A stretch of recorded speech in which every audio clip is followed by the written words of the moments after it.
Y me acompañen en una oración, por favor, para que el Señor sea el que esté dirigiendo el día de hoy su palabra. Oremos, Padre amado, gracias, Señor. Gracias, gracias, gracias, Señor, porque eres tú digno de alabanza, porque eres tú el exaltado, Señor. Perdónanos, Padre Santo, por tantos pecados, Señor.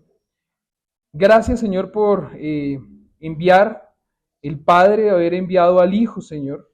El Hijo haber dejado al Espíritu Santo para que nos consolaran, Señor. Gracias, Señor, en esta mañana te ruego por cada persona que está escuchando de tu palabra, que seas tú y solo tú, Señor, quien esté obrando de la mejor manera en esta mañana para que crezcamos, Señor, en tu carácter, para que podamos cada vez estar un poquito más cerca al carácter de Cristo. Te suplico, Señor, que seas tú el que esté guardando y que tu palabra no sea torcida ni a la derecha ni a la izquierda, ni sea un pensamiento mío el que salga de mi boca, Señor, sino que seas tú, Señor, el que sea glorificado y sea tu palabra la que sea anunciada y proclamada el día de hoy. En el santo y poderoso nombre de tu Hijo Cristo Jesús. Amén. Bueno, el día de hoy vamos a estar en algunas citas, las vemos en pantalla, es Isaías capítulo 7, versículo 14, pero también vamos a hablar de Isaías capítulo 9, versículos 6 y 7, y estos son en los que nos vamos a enfocar, no son los únicos versículos que vamos a tocar el día de hoy. Para los que nos están invitando, nos están visitando por primera vez, es bueno decirles que la forma en la que desarrollamos el estudio de la Escritura es sistemático, versículo por versículo, capítulo por capítulo, pero el día de hoy vamos a hacer un temático. Y el temático es porque estamos iniciando diciembre y la realidad de esto es que llegó diciembre con su alegría, mes de parranda y de diversión, dice la canción. Pero si muy bien llega diciembre con esto, sabemos, y si no sabíamos, vamos a aprender algo hoy, que no creo que no lo sepamos, sino más bien podemos recordarlo, que el día de hoy, o bueno, el día de hoy no, sino ya cerca, ya hoy es el 3 de diciembre, con esto se acercan varias cosas y ya han llegado a la mente varias cosas a las personas. Como por ejemplo, en diciembre, si muy bien dice uno que es de alegría y que llega la prima y que llega todo eso, pues no podemos olvidar que es uno de los meses en donde las personas más se deprimen. Es en uno de los meses en donde las personas más se entristecen. Es en uno de los meses en donde las personas más se queman. Es en uno de los meses en donde la violencia intrafamiliar, en vez de disminuir, aumenta. Es en uno de los meses en donde la familia no se une, sino a veces se divide. Y es por esa razón que tenemos que mirar ese nombre, Emmanuel. Entonces, teniendo en mente eso, vamos a mirar el nombre de la enseñanza el día de hoy es Emmanuel admirablemente Salvador. Emmanuel admirablemente Salvador. Y que se nos quede ese título en remojo en nuestra mente y en nuestro corazón para vivir esta Navidad. Miren, es de gran gozo poder vivir lo que estamos viviendo el día de hoy. Miren a las personas que tienen alrededor. Mírenlas. Miren a los que tienen adelante y atrás. Hace 3 años no nos podíamos ver así. Hace 3 años no podíamos. Hoy tenemos el privilegio de poder tener común unión en la congregación el día de hoy a través de Emmanuel. Y con esto vamos a entrar al contexto de la enseñanza del día de hoy, que es Emmanuel admirablemente Salvador, y es este. Solamente voy a nombrar algunas profecías mesiánicas. Profecía, nacido de una virgen. Isaías 7:14. Esa es la profecía. El cumplimiento de la profecía está en Mateo 1:22 al 23. ¿Se cumplió o no se cumplió? Se cumplió. Ahora, profecía, luz en la oscuridad. Isaías 9 del 1 al 2. Cumplimiento de la profecía, Mateo 4:14-16 y Lucas 2:32.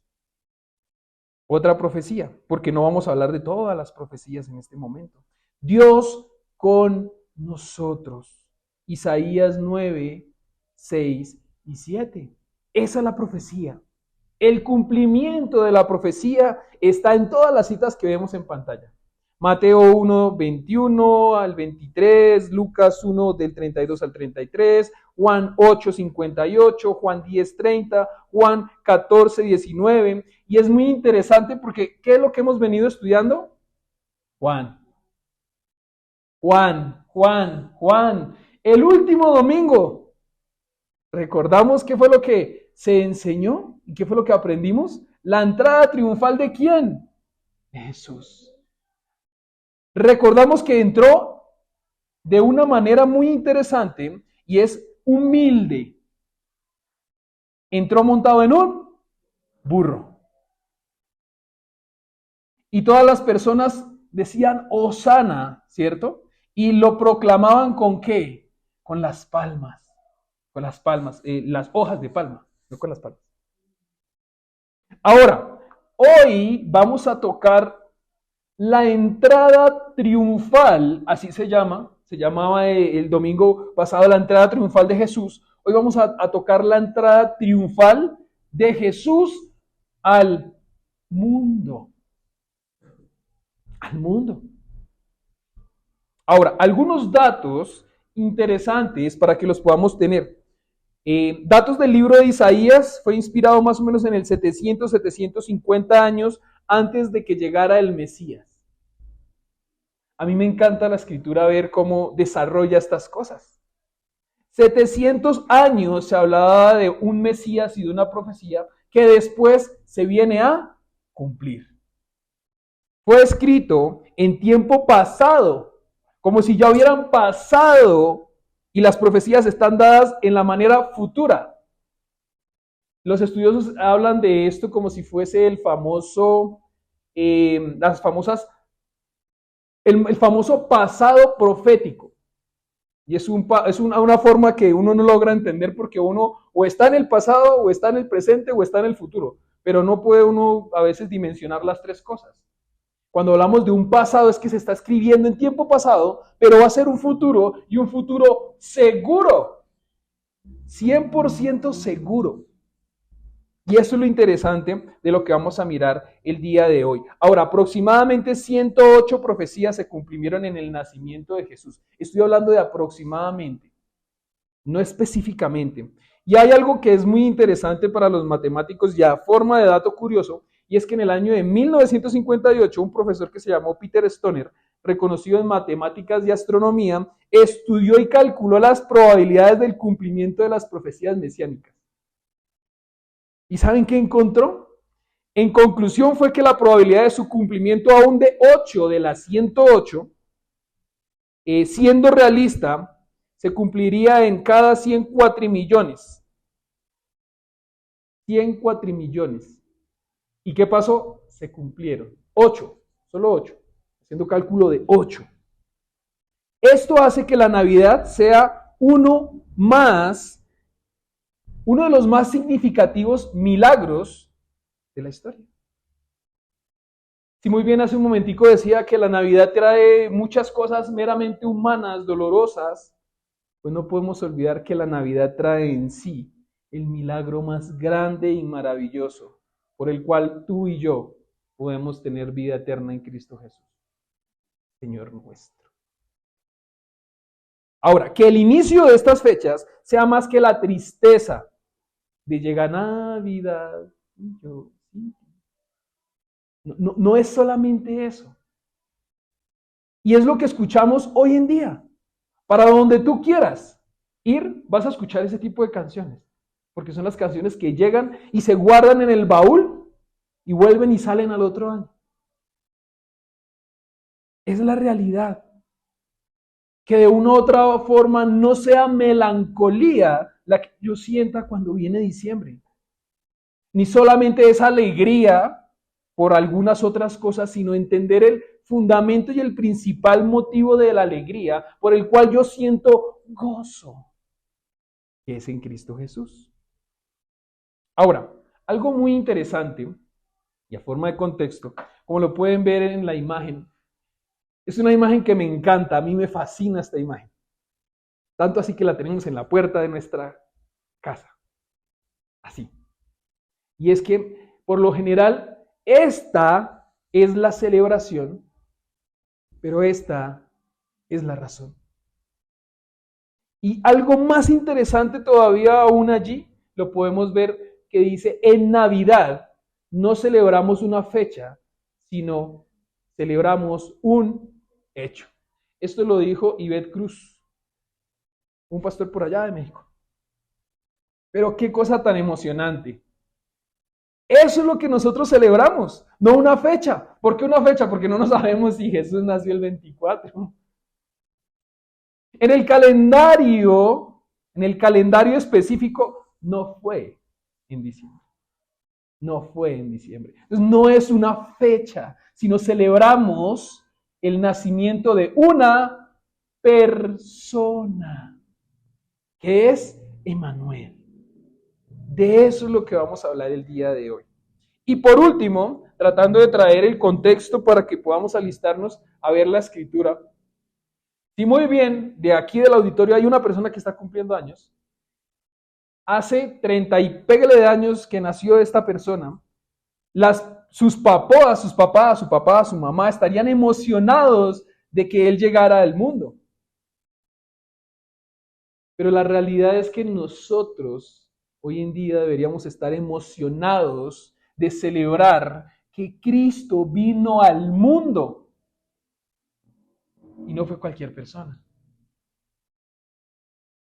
Es lo que vamos a mirar. Escuchábamos en la alabanza hace un momentico que Cristo se despoja. A él nadie le quita el trono. Nadie le quita el trono. Nadie lo forzó a bajarse del trono. A él nadie lo forzó. Él mismo bajó. Vino específicamente ¿a qué? A morir. Vino a morir. Y luego subió y está sentado ¿en dónde? En su trono, porque nadie se lo quitó.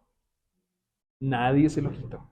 Entonces, teniendo en mente eso, vamos a leer algunas escrituras, como lo veíamos al principio, y hoy estaremos viendo no lo común, que leemos toda la porción y después vamos el verso a verso, sino hoy vamos a estar viendo el verso y viendo de una vez algunas cosas bien importantes y relevantes para poder crecer el día de hoy en la sabiduría del Señor. Entonces, punto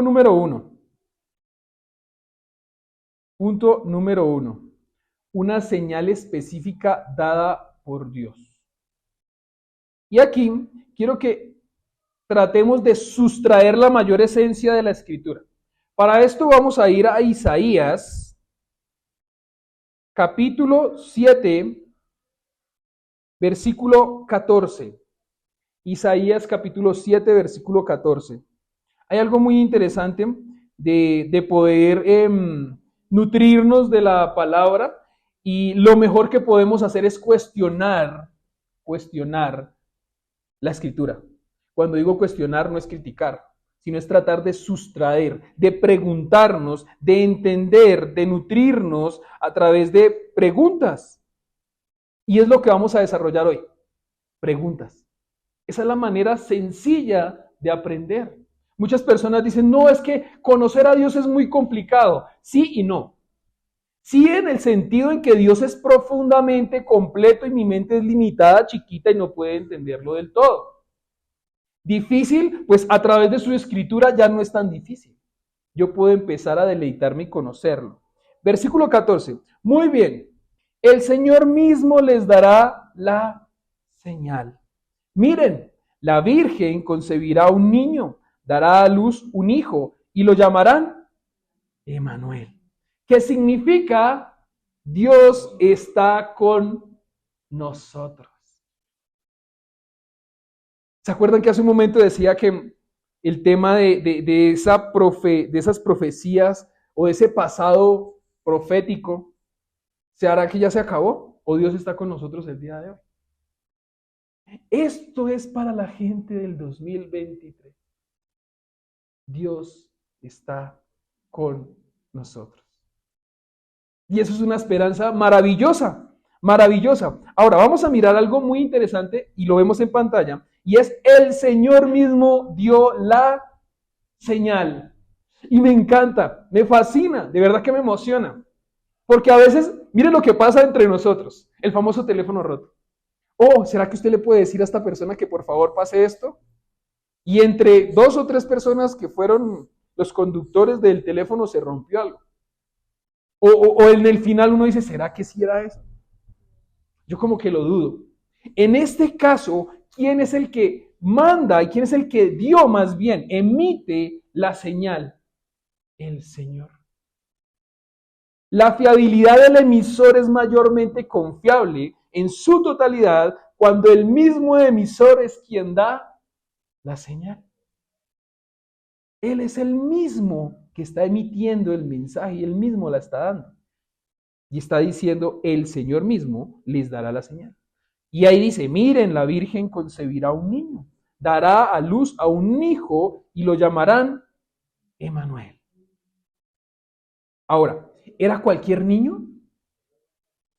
Porque para los padres, como decía hace un rato, su hijo no es cualquier hijo. Es demasiado especial. Sus padres quieren disfrutar y capturar todos los momentos de su hijo, ¿o no? Por eso inclusive hay fotos indiscretas, que quieren capturar todo, todo. Lo quieren recopilar, lo quieren atesorar. Y en este momento estamos hablando del único niño perfecto, santo, que crecería y que iría a la cruz para que tú y yo seamos salvos. Eso es lo que está pasando acá. Con esto vamos a entrar al punto número 2. Y es, Cristo no fue cualquier bebé. ¿Fue bebé? Sí. ¿Cualquier bebé? No. Recordemos que Él estaba en la plenitud de la perfección.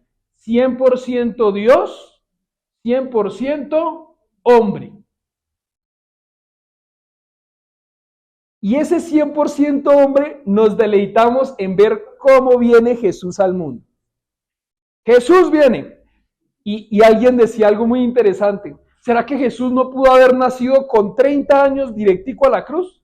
Y haber venido de una vez con 30 años a la cruz. ¿Lo había podido haber hecho? Sí. Inclusive, más bien, no 30, porque entonces estuviera ahí 3 años ahí como en zozobra para la mente humana. Él pudo haber venido a los 33 días, el día anterior de ir a la cruz, e ir a la cruz. Pero la plenitud del 100% hombre, que inclusive ya se fue un 0, es algo bien interesante. ¿Por qué? Porque uno como hombre tiene una forma de nacer. Yo me ponía a pensar, ¿ustedes se imaginan a Jesús en el vientre de María? Quieto allá, como cualquier hombre, siendo él un feto y desarrollándose y creciendo como hombre. ¿Qué pensaría Jesús mientras estaba siendo ahí quietico en el vientre de María? Porque él ahí ya era Dios. Es interesante, muy interesante. Aún más interesante poder pensar que él ya sabía todo, siendo omnisciente, omnipotente y omnipresente, está ahí en la barriguita de María. ¿Qué pensaría Jesús durante esos 9 meses de gestación?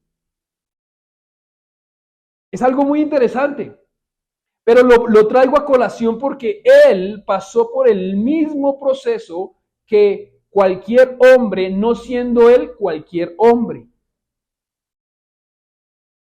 Eso hace parte de ser 100% hombre. Nació como cualquier hombre. Creció y tuvo que pasar por la adolescencia. Eso lo hizo hombre.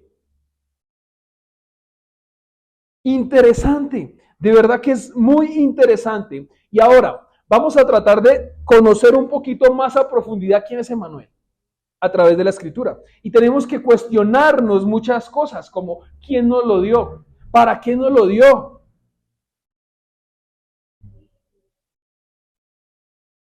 ¿Cuándo nació? ¿Cómo nació? ¿En dónde nació? ¿Bajo qué circunstancias nació? ¿A quién le fue dado? ¿A dónde llegó? ¿Cómo se llamaba? ¿Para qué nos lo dio? Y esa es la mejor manera de poder aprender. Es a través de preguntas. Es a través de preguntas que nosotros podemos aprender sobre el Señor. Esa es la manera en la que podemos cuestionar. ¿Cómo nos lo dio? Como un regalo. En forma de niño. Esa fue la manera como nos lo dio. Como un regalo. Ahora, ese bebé no se esperaba, ni nos lo imaginábamos, ni nos lo ganamos, ni fue un mérito. Fue dado como un regalo. Pues nos ha nacido un niño, un hijo se nos ha dado. Ese regalo es un niño. Ese regalo es un niño. Ahora, ¿quién nos lo dio? ¿Quién nos lo dio? ¿Quién nos lo dio? ¿Dios en qué persona? El Padre. El versículo que del que más se habla, Juan 3:16. Porque de tal manera amó Dios al mundo que dio a su hijo, a su único hijo. No tenía más hijos. De la forma en la que es Cristo. De la forma en la que es Cristo. Ahí es donde vemos la profundidad de ese Juan 3:16. ¿Quién nos lo dio? El Padre Celestial. Y nos lo dio por amor. Nos lo dio por amor. ¿Cuándo nació? ¿Cuándo nació? ¿Alguien sabe cuándo nació? Específicamente la fecha, no. Pero hay una cosa que sí podemos identificar y está en Lucas capítulo 2, versículos del 1 al 20. Y es en donde vemos que él nació durante la ejecución de un censo. El primer censo. Y ahí es donde nace Jesús. Y pasó por desapercibido. Cuando digo que pasó por desapercibido, quiero decir que cuando Jesús nació, no lo estaba esperando la realeza. No dijeron, no, todos estamos esperando que venga el Mesías. No, en ese momento lo que se estaba desarrollando era un censo. Lucas capítulo 2, versículos del 1 al 20. Vamos a mirar del 1 al 3.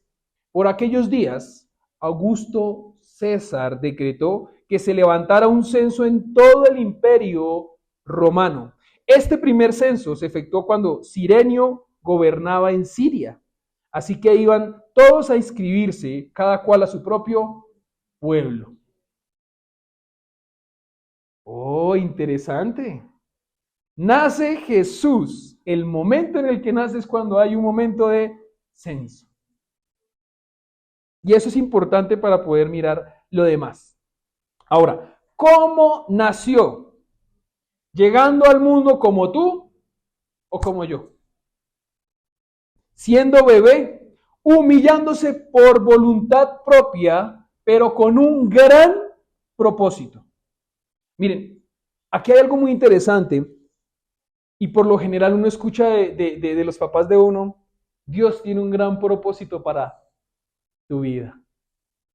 Y los que son papás anhelan y saben y tienen la esperanza que su hijo tiene un propósito grande en la vida. Así uno no sepa cuál es. ¿Sí o no? Ahora, Dios envía a su hijo y él tiene un gran propósito para la vida del mundo. Es para la vida del mundo. Mire lo que dice Filipenses capítulo 2, versículos del 6 al 11. En Nueva Biblia de las Américas dice, el cual, aunque existía en forma de Dios, no consideró a ser igual a Dios como algo a que aferrarse, sino que se despojó de sí mismo, tomando forma de siervo, haciéndose semejante a los hombres, y hallándose en forma de hombre, se humilló él mismo, haciéndose obediente hasta la muerte, y muerte de cruz. Y ahí es en donde tenemos que mirar ese versículo que lo escuchamos desde la alabanza el día de hoy, que es muy importante. Él se despoja a sí mismo, tomando forma de siervo. Y esa forma de siervo no es del siervo venado, sino es del siervo bebé, de hombre, semejante a los hombres. Pero gracias, de verdad que es muy interesante que Él no es igual a nosotros en la humanidad de la carne del hombre. Cuando hablo de la carne es del pecado, por eso dice semejante. No es igual, porque Él es santo, fue el único hombre santo. Y hallándose en forma de hombre, Él se humilló Él mismo se humilla. Se humilla haciéndose hombre. Se humilla viniendo como cualquier hombre a la tierra. Esa es la forma en la que Él se humilla. ¿En dónde nació? Eso sí lo sabemos varios, ¿no? ¿En dónde? En Belén. En el portal de Belén hay estrella, sol y luna, la Virgen y San José y el niño que está en la cuna. En Belén. Interesante. Palestina, conocido hoy como Palestina. A más o menos 9 kilómetros y medio de Jerusalén. Oh, interesante. ¿Cómo está Palestina, Belén y Jerusalén hoy? Ténganlo en remojo. Las noticias nos lo dicen y sabemos cómo está. En escombros, en oscuridad. Y es muy triste. Pero es algo que tenemos que ver a la luz de la Escritura también.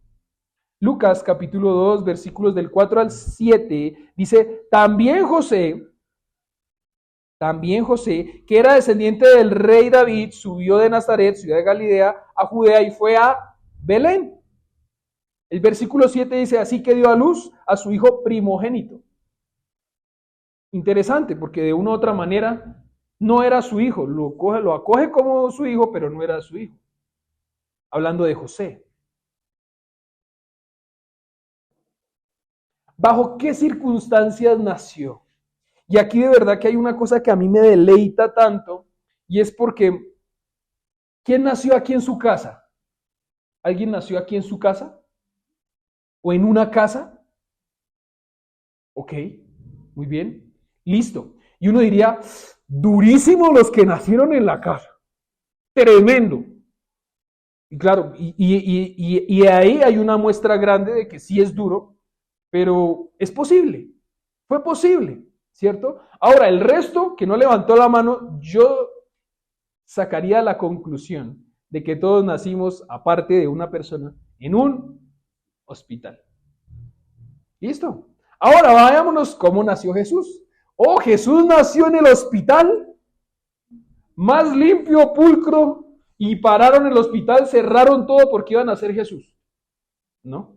Oh, Jesús nació en la casa, en una casa, con las parteras, las mejores parteras de esa ciudad, de ese pueblo, y cerraron la cuadra porque iban a ser Jesús. ¿No? ¿En dónde nació Jesús? En un pesebre. ¿Alguien sabe qué es un pesebre?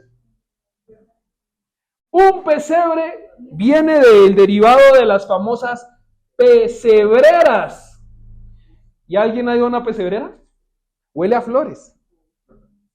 Limpia. Con todo lo de bioseguridad y con toda la pulcritud de esterilizado posible. ¿Cierto? Jesús nace alrededor de una pesebrera en donde están los animales y en donde están allí cantidad de bacterias. Y uno diría, oiga, el niño no puede nacer ahí, se muere. Cualquier infección le pega. Es lo que diría alguien médico. En primera instancia. Porque inclusive si vamos a hablar hoy en día de que alguien quiere que su hijo nazca en la casa, le va a decir, usted es un irresponsable. ¿Cómo se le ocurre que usted va a nacer allá con todas esas condiciones? Usted no sabe ni cómo está su casa. Mucho menos ahora yéndonos otra vez para atrás a ir a nacer en un establo, en una pesebrera. ¿Murió Jesús allí en su nacimiento? No. ¿Iba a morir? Sí. Pero no era en ese momento. Y es muy importante, de verdad, ver eso. Ahora, veamos que en Lucas capítulo 2, versículo 3 dice, así que todos iban a inscribirse, cada uno a su propio pueblo. ¿Cómo nace él? Entonces, ¿bajo qué circunstancias? El niño nace y lo envuelven en pañales. Y lo acostó en un pesebre. Lo acuesta en un pesebre. Mire, ese es el epicentro de la Navidad a veces. Tanto así que el día de hoy ya podemos empezar, cuando uno va a hacer las rutas navideñas y todo eso, uno va a ver los pesebres. ¿Y qué no hay en el pesebre? El niño no está. ¿Cierto? Por lo general dejan al niño escondidito en el pesebre para ponerlo ¿cuándo? El 24. Ahora, ¿ese niño ya nació o no ha nacido? Pues ya nació. Ese niño debería ir desde el principio en el pesebre porque ya nació. ¿Sí? Pero lo interesante de eso es mirar cuando uno ve en dónde está acostado el niño. Y uno ve una cajita hermosa con pajita alrededor. Cuando uno, en las épocas de atrás, inclusive lo que hacían era coger una cajita y poner musguito y poner ahí al niño. Pero ustedes saben qué era eso. Un sitio en donde bebían los animales, un bebedero, en donde también no había las mejores condiciones sanitarias, porque allá lo que había era saliva de animales. ¿Muere Jesús allí? No. Ahora, ¿por qué pasó eso? Porque no había lugar para ellos en ninguna posada. ¿A causa de qué? El censo. El censo. Como entonces Augusto César dijo que tenía que haber un censo, toda la gente tuvo que moverse de lado a lado y tuvo que ir a apartar, a hacer reservas en las posadas. Y cuando ellos llegaron ya no había ninguna posada. ¿Qué demuestra esto? Que el Rey de Reyes, Señor de Señores, no nace en un palacio, sino nace de una forma humilde en un pesebre. Y eso nos da una lección bien grande a ti y a mí. Una lección grande llamada humildad. No podemos, y que el Señor nos ayude a no ver a la gente por encima del hombro. Porque el Señor nos dice en su palabra que aprended de mí, que soy manso y humilde de corazón. Ahora, eso no tiene que ver con, entonces me está diciendo que si yo soy rico y tengo riquezas y tengo cosas, tenga que vivir así. No. Eso quiere decir que personalmente para mí ese es un pensamiento que yo me puedo equivocar, pero ser rico y agradarle a Dios es duro. Es duro y tiene uno que tener mucho dominio propio, mucha sabiduría y mucho fruto del Espíritu para ser un rico que agrade a Dios. Porque ¿hay ricos que agradan a Dios? Yo creo que sí. Yo creo que sí. ¿Cuántos hay? Yo no sé. Pero para agradar al Señor tiene que dar de su tesoro para ayudar a las demás personas. Tanto así que si uno está en medio de ese rico, uno ni cuenta se da que está el rico ahí. Eso es lo interesante de todo esto. ¿A quién le fue dado? Juan 3:16. Otra vez, ¿a quién le fue dado? Juan 3:16. Porque de tal manera amó Dios al mundo. Listo. Y aquí vamos a hacer un paréntesis porque le fue dado al mundo, pero todo el mundo lo recibió y después lo vamos a mirar. Pues Dios amó tanto al mundo que dio a su único hijo, y aquí está la cosa, y está pegadito a Juan 3:16 porque está en Juan 3:16, coma, para que todo el que crea en él no se pierda, sino que tenga vida eterna. Está pegado todo, no podemos destazar ni desmembrar la escritura en ese aspecto. Pues Dios amó tanto al mundo, sí amó a todo el mundo, y dio a su único hijo, sí, pero lo dio con un propósito. Y es para que creamos y no nos perdamos, sino que tengamos vida eterna. Ese bebé viene a darle vida eterna al que crea en él. ¡Wow! ¿Y solamente viene a darle vida eterna a uno? A todo el que crea en él. Y esto matemáticamente le estalla a uno la mente, porque eso es exponencial.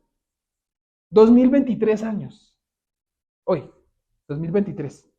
Y mucha gente cree en él. Y el Señor aún no viene.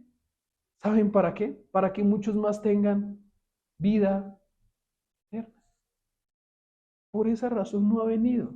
Y sí, esa es una razón por la que la gente que no es creyente se burla de los creyentes y de los cristianos. Dicen, ay, pero usted tiene un Dios. ¿No se supone que tiene un Dios que va a venir y llevan 2023 años y no ha venido?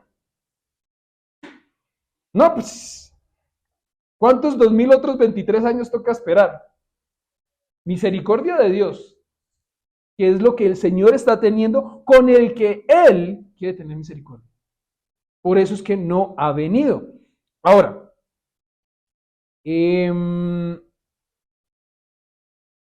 3:16 es algo de verdad que debemos, no solamente, y es uno de los versículos que más se miran, pero que menos, o que más bien a veces se subvaloran mucho.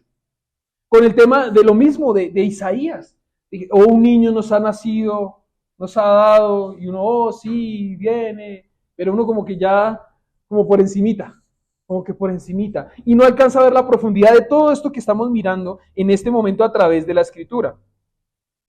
¿A quién se le es dado? Oseas, capítulo 2, versículo 23, habla de algo muy interesante. La sembraré para mí en la tierra y tendré compasión de la que no recibió compasión. Y diré al que no era mi pueblo, tú eres mi pueblo. Y él dirá, tú eres mi Dios.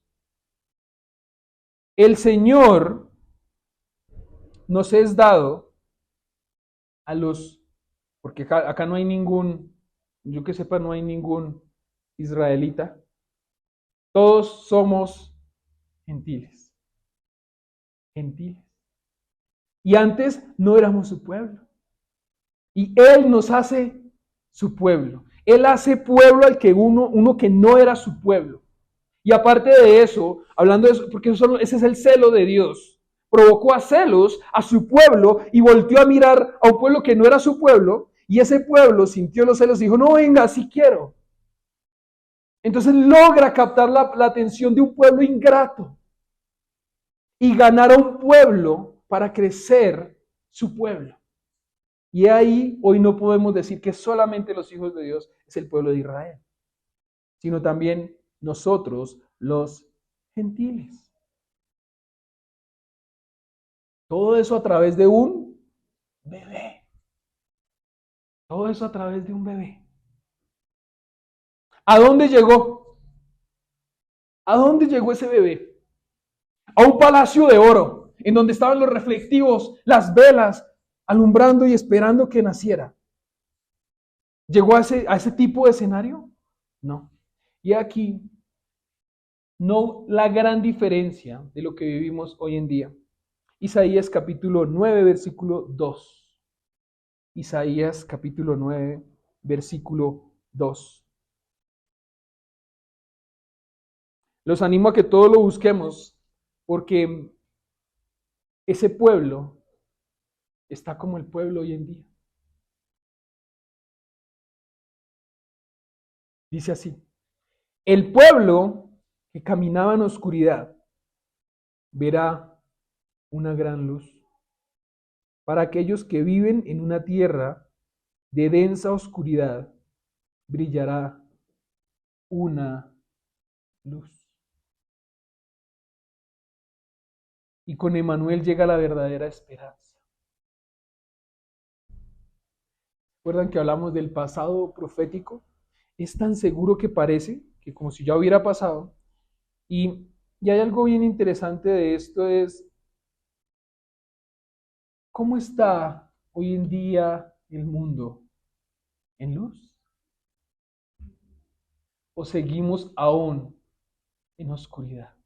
Y no en cualquier oscuridad. Inclusive algunos dicen que estamos en una densa y más profunda oscuridad que en los tiempos de antes. ¿Se acuerdan que les dije, recuerden Palestina e Israel? ¿Cómo está Palestina e Israel? ¿En luz? O más bien la única luz que se ha visto en las noches es la forma en la que se ataca. Esa no es luz. Aún estamos en oscuridad. Y la Biblia lo dice. ¿Los días son buenos o son malos? Según la Escritura. Miren lo difícil que hoy está la vida. Y no estoy hablando de generalmente de la economía, de que la gasolina va súper alta, de que el dólar a veces sube, baja, de que el gobierno está tomando unas medidas un poco extrañas y uno ve cada vez más, en vez de luz, ve uno como más oscuridad, más oscuridad, más oscuridad, más oscuridad. Y uno dice, bueno, es que es el país. Vámonos para Venezuela. Uy, no, devolvámonos. Vámonos para Ucrania. Uy, no, devolvámonos. No, vamos a luz. Vámonos para Israel. Uy, no, devolvámonos. ¿Para dónde nos vamos? ¿Qué está cubierto en tinieblas? El mundo. El mundo. Por eso es que Dios amó al mundo para darnos una luz. Una esperanza a través de Emmanuel. Esa es la gran luz. La gran luz que el Señor quiere que tú veas, que tú disfrutes y en la que tú te debes deleitar. Ahora, ¿cómo se llamará? ¿Cómo se llamaba? Y será llamado. Y no es que tenga muchos nombres, porque ahí describe los nombres. No es que tenga muchos nombres, sino es la descripción de sus glorias personales. No quiere decir que se llamará maravilloso, admirable. Tiene un nombre y es Emmanuel. Y vamos a mirar las características de ese maravilloso y admirable nombre. Maravilloso y admirable habla de la persona y de esa obra. Ahora, en Isaías 9, que es en el que estamos, Isaías 9 está hablando de cómo se describe esta situación. Versículos 6 y 7. Dice, consejero. ¿Será llamado qué? Consejero. ¿Un bebé consejero? ¿Pero de dónde? ¿Cómo le va a pedir consejos a un bebé si el bebé ni habla? Inclusive, des en cuenta que cuando ustedes le preguntan al niño, ¿y qué quiere hacer? Otro adulto le dice, ¿y usted está pidiendo un consejo a un niño? La solución no está en ese niño. ¿Cómo le va a pedir el consejo usted a un niño si usted es más grande? Tiene más sabiduría. Obviamente que no estamos hablando de cualquier niño. Su sabiduría será para gobernar. Será fuente de consejos sabios y no vacíos. Y ese consejero, inclusive ese consejo es para una estrategia para ir a la guerra. ¿Y a cuál guerra? Primera de Timoteo capítulo 6 versículo 12. Pablo dice que no es que estamos nosotros de vacaciones en relax todo el momento, ya todo tiempo, sino Pablo anima a que tenemos que pelear la buena batalla de la fe, haz tuya la vida eterna. Entonces estamos en una batalla constante. ¿Sí o no? El creyente está en una batalla constante. Sabemos que hay tres enemigos: Satanás, el mundo y el peorcito. Yo a veces digo que ese es el peorcito: mi carne. Hablaba con esto hace algunos días con un joven y le decía a uno a veces dice, yo me quiero encapsular. No, yo no salgo. Yo no salgo porque si salgo, Satanás me tienta. Porque si salgo, el mundo me tienta. Yo mejor me encierro, me echo candado. Y empieza la mente de uno a decir, peque, yo un hijo de madre, ¿y de dónde me escondo de este? ¿Cómo corro de este? Me levanté con él, duermo con él, como con él, hasta el baño me lo llevo. Es de verdad una cosa muy interesante. Estamos en una guerra, pero yo tengo que pelear la buena batalla de la fe. ¿En quién? En Emmanuel. La fe no salva. Recuerden que la fe solita no salva a nadie. La fe puesta en Cristo es la que salva. Dios poderoso. Y ahí habla algo muy interesante, y es que es el gobernante omnipotente, supremo, y que tiene el poder para dirigir tus pasos. Sí, Él tiene el poder para dirigir tus pasos. Él lo tiene, pero tú tienes que confiar en Él. Porque o dirige Dios tus pasos, o dirige el mundo tu carne, o el enemigo tus pasos. No hay nada que hacer. Y ahí hay una disparidad bien grande, y es 3-1. Mi carne, el enemigo y Satanás. Dios. Obviamente Dios se los lleva a los tres. Por eso es que tengo que ir y dejar que Dios me guíe a mí. Que Él sea el que me guíe a mí. Y no ni mi propia sabiduría, ni la sabiduría de Pepito, ni de Pepita, ni la del mundo, ni la del enemigo. Eso es lo interesante de todo esto. Padre eterno. Padre eterno. Y aquí se escucha un poco raro porque estamos hablando de ¿quién? De Jesús. Y uno dice, venga, Dios Padre, Dios Hijo, Dios Espíritu Santo, pero Jesús es Padre eterno. ¿Cómo así? Como que se me puede cruzar algo ahí un poquito. Pero se revela como el Padre, y ese Padre que tiene el conocimiento y el poder de la obra en pro de sus hijos, y es algo bien interesante. Miren, un papá común y corriente, con lo poco o mucho que tiene, quiere ayudar con lo poco o mucho con lo que tiene, ese poder que tiene para ayudar a quien, a su hijo. Ok. Ahora, con la poca o mucha vida que él tenga, quiere ayudar a su hijo. Y miren cómo es Dios. Dios siendo poderoso, absolutamente poderoso, puede o no puede ayudarte a ti a tener una vida que le agrade a Él. ¿Quiere o no quiere? ¿Y tiene toda la vida para hacerlo o no? Es eterno. De verdad que es una cosa muy hermosa. Y vamos a parar aquí en este príncipe de paz. Emmanuel, príncipe de paz. Y miren, este príncipe de paz, lo que uno primero se le viene a la mente cuando uno dice príncipe es que es hijo de él. Sí, eso es lo primero que a uno se le viene a la mente. El príncipe de paz, pues es el hijo del rey de paz. Oh, pero miren, ¿qué tal si lo vemos no desde el príncipe así, sino del primero, del principal? ¿Principal de qué? De paz. Y me atrevería hasta a decir en el único en el que puedes tener paz. Ese paz, sabemos que inclusive ese príncipe de paz es Sar Shalom, aquel que por fin traerá paz a este mundo atribulado. La paz que sobrepasa todo entendimiento.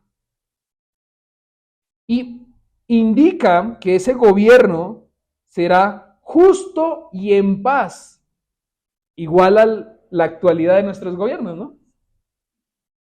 Miren, es algo tan de verdad muy interesante que es diferente totalmente a la actualidad que tenemos, porque hay tanta manifestación y marcha y tanta queja, porque no hay justicia, porque no hay paz. Y díganme, ¿cuántos años se lleva marchando, hablando específicamente de nuestro país? ¿Cuántos años lleva el país marchando en busca de justicia y de paz? ¿Ya la logramos encontrar? ¿O es que es el presidente que viene ahorita, es el que nos va a dar paz?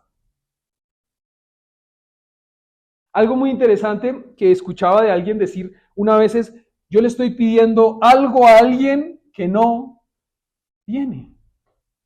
¿Cómo le voy a pedir paz y justicia a alguien que no tiene paz ni justicia? O sea, eso es como pedirle usted aguacates a una matica de fresas. Eso es como decir, ¿de dónde flores si no hay jardines? Es una realidad así. Ahora, ¿cómo será su gobierno? Y en eso me deleito, miren, es que están haciendo el que va a gobernar de una manera hermosamente perfecta. El gobierno de paz, inclusive a veces las campañas para que uno sea electo, independientemente de quién, la mayoría de veces es para conseguir paz. Vamos a hacer acuerdos de paz. Y baja ese presidente, ¿y qué pasó en el acuerdo? Se rompieron, se acabaron los acuerdos de paz. O sea que los acuerdos de paz no son perpetuos ni continuos, sino tienen una fecha de vencimiento. Vencen los términos. Y es como, oh, miren, te doy esta tarjeta para que tú tengas accesibilidad a todo, a todo, a todo, a todo. Pero hay condiciones y restricciones. Entonces no es a todo. En este caso, ¿cómo es su gobierno? Versículo 7. Su gobierno y la paz nunca tendrán fin. Y muy bien, a mí me gustan los peros y me gustan los is, me gustan muy bien los nunca y los siempre que dice la Biblia, no los que dice el hombre porque los usamos mal. Sabemos que nosotros decimos, es que usted nunca me ha llamado y fue un día que no me llamó. Pero en este caso dice, su gobierno y su paz nunca tendrán fin. Nunca.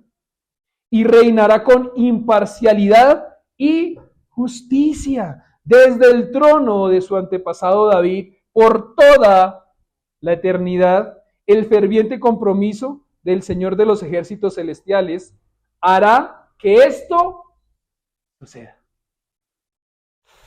Y ahí es donde uno se tiene que asir y aferrar y ojalá uno se pudiera coser a esta palabra. Para que cuando uno diga, es que la esperanza está en la palabra que dice Dios, que es Él, y su justicia es Él. Y Él hará, lo más hermoso de esto es, y Él hará que esto suceda. Me encanta eso, porque no estás ni tú ni yo ahí. Porque si alguno estuviéramos ahí, no sucedería. No sucedería a causa de qué? De tu pecado o de mi pecado o de nuestro pecado. Es eso. Voy cerrando. ¿Para qué nos lo dio? Porque bueno, muy chévere decir, oh, y miren, uno podría decir, indagar aquí, pues no, pues es muy fácil, es por esto y esto y esto. Sí, pero si fuera tan fácil, ¿por qué la gente afuera, cuando llega Navidad, no tienen en cuenta esto? Sino el foco de la Navidad es otra cosa. Entonces, no es tan obvio, aun cuando uno dijera, pues es obvio. No es tan obvio. ¿Para qué se nos dio? Él se vio de manera frágil en su llegada, bebé, ¿cierto? Sin trompetas, ni castillo, ni heraldo de la tierra, porque sí sabemos que vinieron ángeles y cantaron, lo sabemos, para que se relacionen con las personas y veremos que su gran y maravillosa obra es ir a la cruz. ¿Se acuerdan de la coronita? Uno dice, oh, la corona de Navidad, hermosa. Sí, pero esa corona de Navidad es una corona de espinas y la obra maravillosa y hermosa terminó en no en un árbol de Navidad, sino en una cruz. Y va a haber algo muy interesante. Miren, para nosotros, verlo desde esta perspectiva y las demás personas viéndolo de la otra perspectiva, lo mismo, en el foco. El bebé, nace, se hace hombre. Y uno diría, bueno, listo. Pero espere que ese bebé crezca. Espere que ese bebé vaya creciendo en humanidad experimental. Porque Jesucristo creció como hombre desde ese aspecto, porque él nunca fue hombre. En experimentar que sentía un hombre. Y lo experimentó, claro, desde el vientre, claro, desde el nacimiento, claro, desde el crecimiento, claro, hasta se le perdió a los papás, claro, adolescencia, no la tenemos documentada, no sabemos cómo fue, pero estuvo o no estuvo. Y claro, desde los padecimientos y sufrimientos que tú y yo podemos pasar. Hoy en día está en el boom el famoso estrés.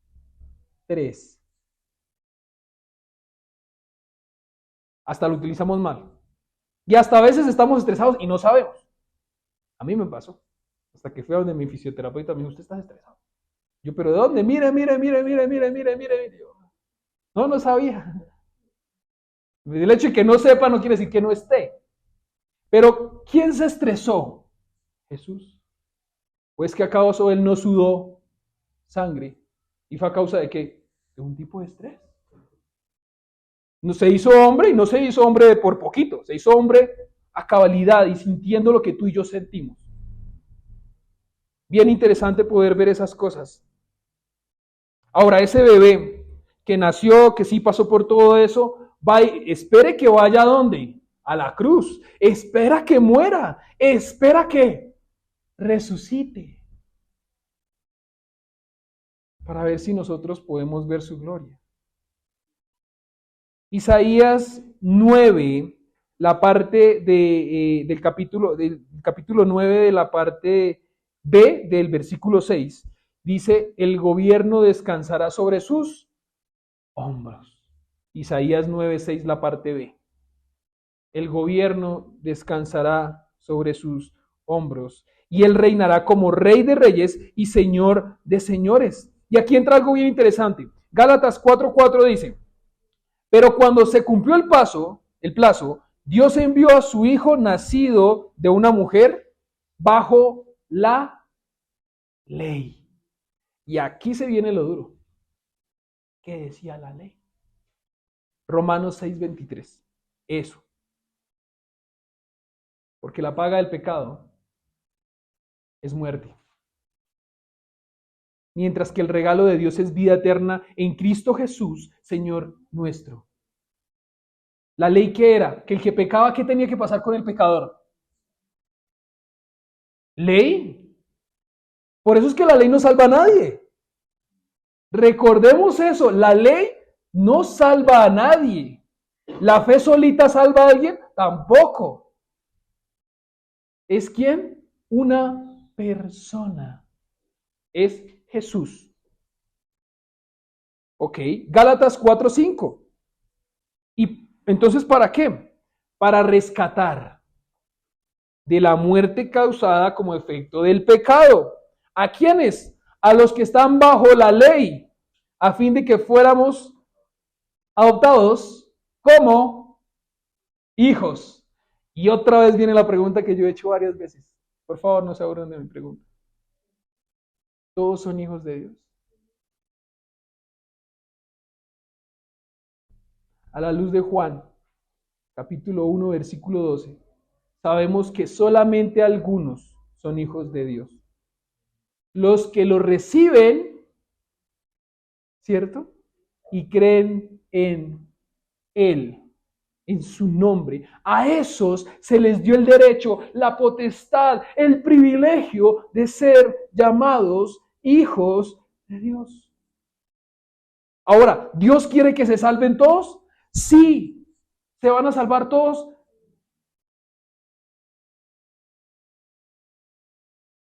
¿Qué hay que hacer para salvar? Creer. Creer que la Navidad no es el árbol de Navidad. A mi Papá Noel me cae bien, dice una canción. Pero nos está alejando de la historia de Belén. Y nos está alejando del epicentro, que no es el pesebre, es Jesús, es Cristo. ¿Quién lo recibió? ¿Quién recibió entonces a Jesús? Cuando estoy hablando del bebé. ¿La realeza de turno? ¿La realeza de turno era Augusto César o el gobernador sirenio de Siria? ¿Ellos lo recibieron? No. Lucas capítulo 2, versículo 14 y 15, dice que hablando de los pastores, ¿de dónde? De Belén. ¿Y se acuerdan quiénes eran los pastores allá? No era como que uno dice, ¡ay, qué bonito el pastor! Está ahí cuidando su ovejita, sino el pastor tenía fama y tenía una mala, muy mala fama. Mentirosos, ladrones. Esa era la fama que tenían los pastores en ese entonces. Y anhelo que el día de hoy aún pastores tienen esa fama. Mentirosos, claro. Lo interesante de todo esto es que el Señor, en Lucas 2.14, dice, gloria a Dios en las alturas y en la tierra paz a los que gozan de su buena voluntad. Y esto lo dijeron, ¿quiénes? Los ángeles. Versículo 15. Cuando los ángeles se fueron al cielo, los pastores, quienes tenían fama entonces de mentirosos y ladrones, se dijeron unos a otros, vamos a Belén a ver esto que ha pasado y que el Señor nos ha dado a conocer. Lo reciben y es muy hermoso porque Jesús sabía quién tenía la necesidad de recibirlo. Pecadores, con mala fama, mentirosos y ladrones. Y no es por tratarles mal, hermanos, les amo en el Señor. Pero cada uno de nosotros tenemos un pecado que yo no veo. Y yo también tengo más bien tengo un letrero aquí de pecados que ustedes no me ven. Pero todos somos pecadores. Por eso vino Emmanuel, para salvarnos. ¿Todos lo recibieron con gozo? ¿Sí? No. Juan, estábamos hablando de Juan, del 12, pues tenemos que echarnos para atrás, el 11. Juan 1:11. Vino a los que eran, a los suyos vino, pero los suyos no le recibieron. No le recibieron todos, todos. Y el día de hoy todavía hay muchos que no lo reciben. Aún en medio de esta guerra, porque hay oscuridad, el pueblo que andaba en tinieblas ha visto una gran luz. Miren, si hay algo de verdad que podemos hacer por Israel, es orar. Intencionalmente para que vean esa gran luz. Porque de esto hay polémica tan grande, tanto así que uno puede decir, no, es que yo entiendo a los palestinos, sí, los israelitas, no, muy mal. O al otro lado, no, los israelitas. Yo no me puedo abandonar o a un lado o al otro, sino estar de parte del Señor, orando para que los dos pueblos puedan ver la luz que es Cristo y puedan tener esperanza y salvación. Eso es lo que debemos hacer. No tratar de abanderarnos de un lado y decir que unos tienen la razón y los otros. Es mejor matar a los otros. Y los no, mejor matar a los otros. Porque a la razón de eso, pues el pecado ya nos tiene muertos. Es algo que puede ser muy sensible, de verdad, pero miren, si lo vemos desde los ojos del Señor, ¿quiénes necesitan salvación? Los dos. Los dos. Cierro con esto. ¿Conoces de qué se trata la Navidad? ¿Y cuál es su esencia? ¿Cuál es la comprensión de dimensiones en estas fechas? Efesios, capítulo 3, versículos del 14 al 20, y con esto vamos a cerrar el día de hoy. Cuando pienso en todo esto, caigo de rodillas y elevo una oración al Padre, el creador de todo lo que existe en el cielo y la tierra. Pido en oración que sus gloriosos e inagotables recursos los fortalezca con poder en el ser interior por medio de su Espíritu. Entonces, Cristo habitará en el corazón de ustedes a medida que confíen en Él. Echarán raíces profundas en el amor de Dios y ellas los mantendrán fuertes. Versículo 18. Veámoslo muy bien. Espero que puedan comprender, como corresponde a todo el pueblo de Dios, cuán ancho, cuán largo, cuán alto y cuán profundo es su amor. Efesios 3, versículo 19. Es mi deseo que experimenten el amor de Cristo, aun cuando es demasiado grande para comprenderlo todo. Entonces serán completos con toda la plenitud, la vida y el poder que proviene de Él. Y ahora, que toda la gloria sea para Dios, quien puede lograr mucho más de lo que pudiéramos pedir e incluso imaginar mediante su gran poder que actúa en nosotros. Ese era el ánimo de Pablo para ellos. Y ese es el ánimo para nosotros el día de hoy, en estas fechas. Que cuando nos reunamos, porque estas son las fechas en donde nos reunimos en familia, que inclusive si te invitan a una novena y uno dice, no, legalista, no, vaya, y sea luz, sea vocero, porque a lo mejor esa reunión está oscura y necesita que alguien hable de la luz. Y a lo mejor tú puedes ser el heraldo que habla de la luz que es Emmanuel, Dios con nosotros. Y a lo mejor ellos necesitan que Dios esté con ellos. O no saben o piensan que Dios está con ellos y aún no lo está. Por eso es que el Evangelio al fin y al cuentas es para los no creyentes. ¿O para quién es el Evangelio? Para todos, incluyéndonos. Porque a veces se nos olvida. Oremos, Padre amado, gracias Señor. Gracias por este tiempo, gracias por tu misericordia y amor. Perdona Señor, porque creo que en algunas navidades muchos de nosotros a veces nos olvidamos de cuál es el foco. Perdónanos Señor porque sabemos que el centro eres tú.